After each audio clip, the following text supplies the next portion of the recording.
The town of Eldridge was known for its calm and quiet life. Nestled between rolling hills and thick forests, it was the kind of place where everyone knew each other, and days passed gently with little excitement. Children played freely in the streets, and the nights were peaceful, filled only with the sounds of crickets and soft whispers of the wind. On this particular evening, the sun had just dipped below the horizon, painting the sky with deep orange and purple hues. Families were finishing their dinners, and the town began to settle into its usual nighttime rhythm. Suddenly, the calm was broken. Far above the hills, strange lights appeared in the sky. At first, they looked like distant stars, blinking and moving in unusual patterns. But then, they grew bigger and brighter, swirling slowly with colors no one had ever seen before: nice greens, blues, and shimmering silver. People stepped outside their homes, looking up with curiosity and a little fear. The children stopped playing, and adults whispered nervously, wondering what this could mean. In the middle of a small park, a young boy named Liam was playing with his wooden toy car. He was about 7 years old, with messy brown hair and bright eyes full of wonder. Liam had always loved the night sky, dreaming about what might be out there beyond the stars. But tonight something was different. His eyes caught the strange lights moving closer, and he felt a sudden chill run down his spine. Without warning, a silent, glowing ship descended from the sky, landing gently in the field just beyond the park. The grass beneath it did not bend or break, as if the ship floated on air. From the ship came several figures, tall, slender creatures with smooth, pale skin that shimmered faintly in the moonlight. Their eyes were large and dark, reflecting the strange lights from their ship.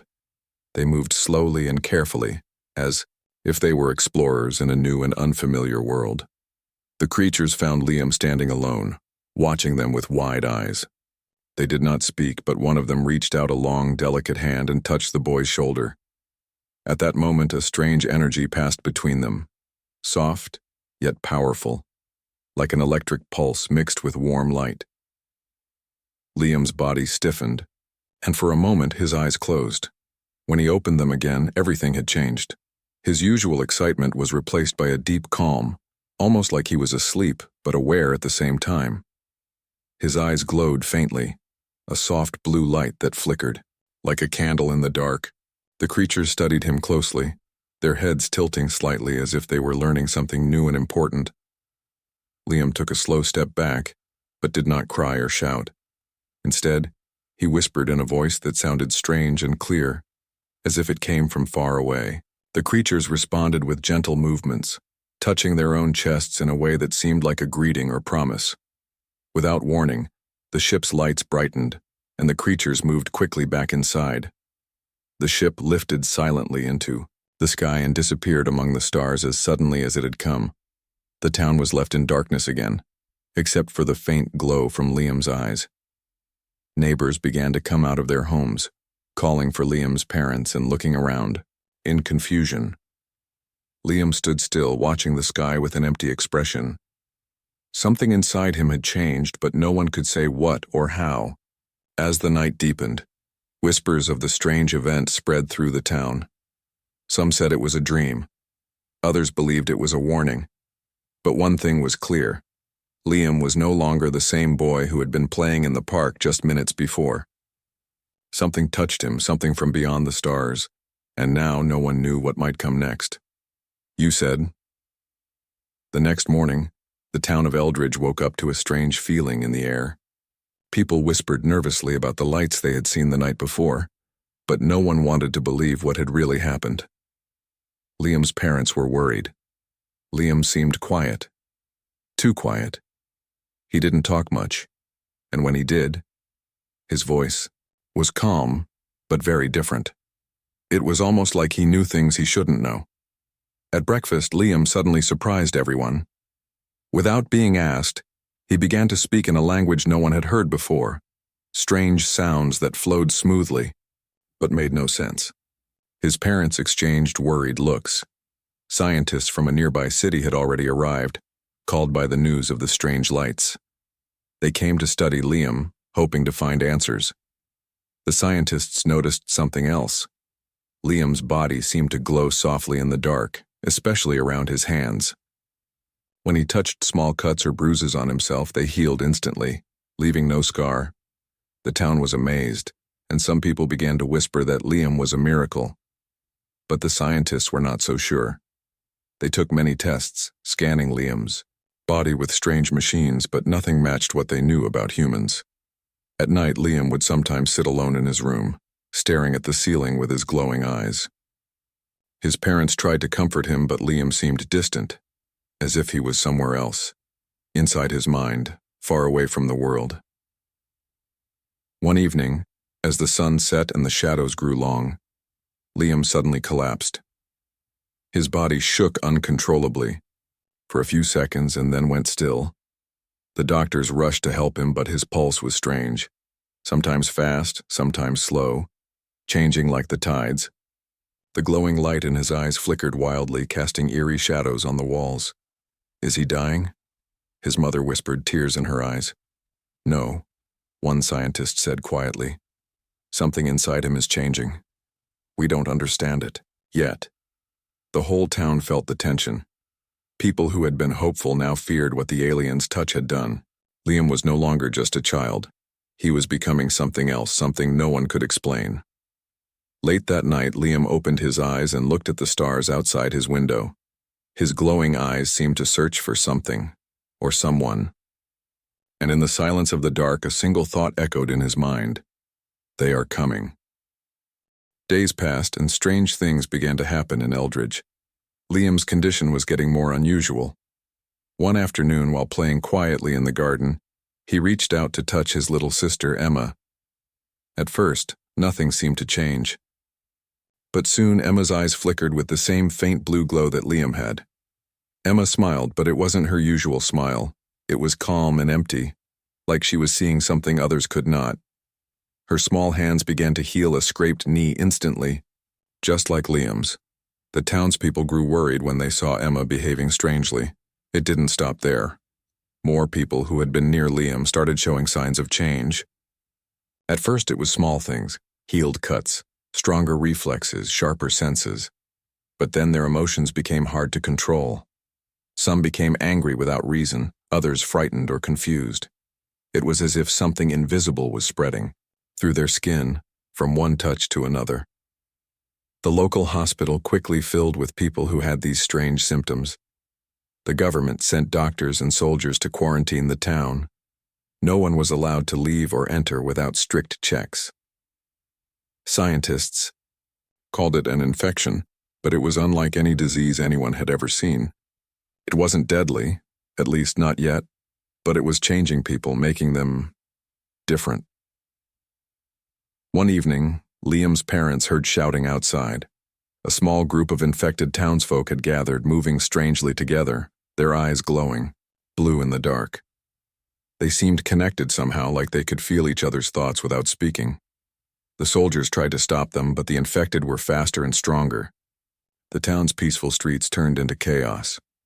Liam watched from his window, his glowing eyes filled with fear and confusion. The scientists warned, if the infection spreads beyond Eldridge, no one on Earth might be safe. And now, the question on everyone's mind was, how do you stop something you cannot see? The government decided to act fast. A special task force was sent to Eldridge with one mission: capture Liam. They believed he was the key to understanding and stopping the strange infection spreading through the town. Soldiers moved through the streets with weapons ready, but they were careful.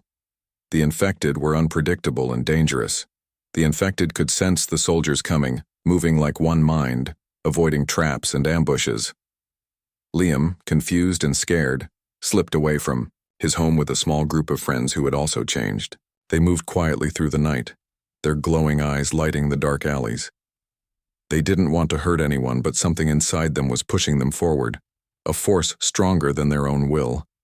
The task force chased them through empty streets and abandoned buildings. But the infected seemed always one step ahead, disappearing into shadows and blending with the night. In a hidden place beneath the old town library, Liam and his group found a moment of safety. There, Liam's friend Sarah touched his hand, and suddenly their minds connected. It was like a silent voice sharing thoughts and feelings without speaking. The group realized they were linked, part of a growing hive mind. Back outside, the government tried to hide the truth from the world. News reports said it was a virus, nothing more. But inside, soldiers whispered about the terrifying intelligence of the infected, not just sick people, but something new and dangerous. Liam's heart was heavy. He didn't want to be hunted. He didn't want to lose control. But the infection inside him was growing, and the connection to the others was stronger than ever. The night ended with a warning from Liam, carried silently through their hive mind. They are coming for us. We must be ready. The scientists worked day and night to understand what was happening to Liam and the infected. One of them, Dr. Harper, finally discovered something shocking. The aliens who touched Liam had a plan. The child was not just changed by accident. He was a key to open a portal, a doorway between worlds. The aliens wanted to bring their kind to Earth. Liam's body was the gateway. The infection was the first wave of the invasion, preparing the planet for something bigger. Dr. Harper tried to warn the government, but many didn't believe her. They wanted to keep the truth secret, afraid of causing panic. Meanwhile, Liam felt the alien power inside him growing stronger every day. It was like a voice in his head telling him what to do, what to think. Sometimes he fought it. Sometimes he gave in. He wanted to be normal. He wanted to be free. But the portal was opening and the invasion was coming. One night, Liam stood alone at the edge of the forest outside Eldridge. The stars above began to twist and shimmer, and a strange energy pulsed from his glowing hands. Whispered, "I don't want this, but I can't stop it." Behind him, the infected gathered, their eyes glowing brighter than ever. They waited for Liam's command or for the world to fall. The town of Eldridge was no longer safe. The infected were growing stronger and more organized. They moved like one being, their glowing eyes watching every corner. But not everyone gave up. A small group of survivors, friends, scientists, and soldiers came together. They called themselves the Resistance. Their goal: stop the invasion and save what was left of humanity. Among them was Dr. Harper, who shared what she had learned about the aliens' plan. The Resistance knew time was running out. Liam was still conflicted. Inside, the alien voice battled with his own thoughts. Sometimes he helped the Resistance by warning them of the infected's moves. Other times, the alien influence took control, and Liam acted against them. The Resistance fought hard. Battles broke out in the empty streets under dark skies lit only by the infected's glowing eyes. It was a fight for survival, every moment filled with fear and hope. One night during a fierce battle, Liam disappeared. The Resistance found only a strange message left behind written in glowing blue letters on a wall. "I am the key, I will decide."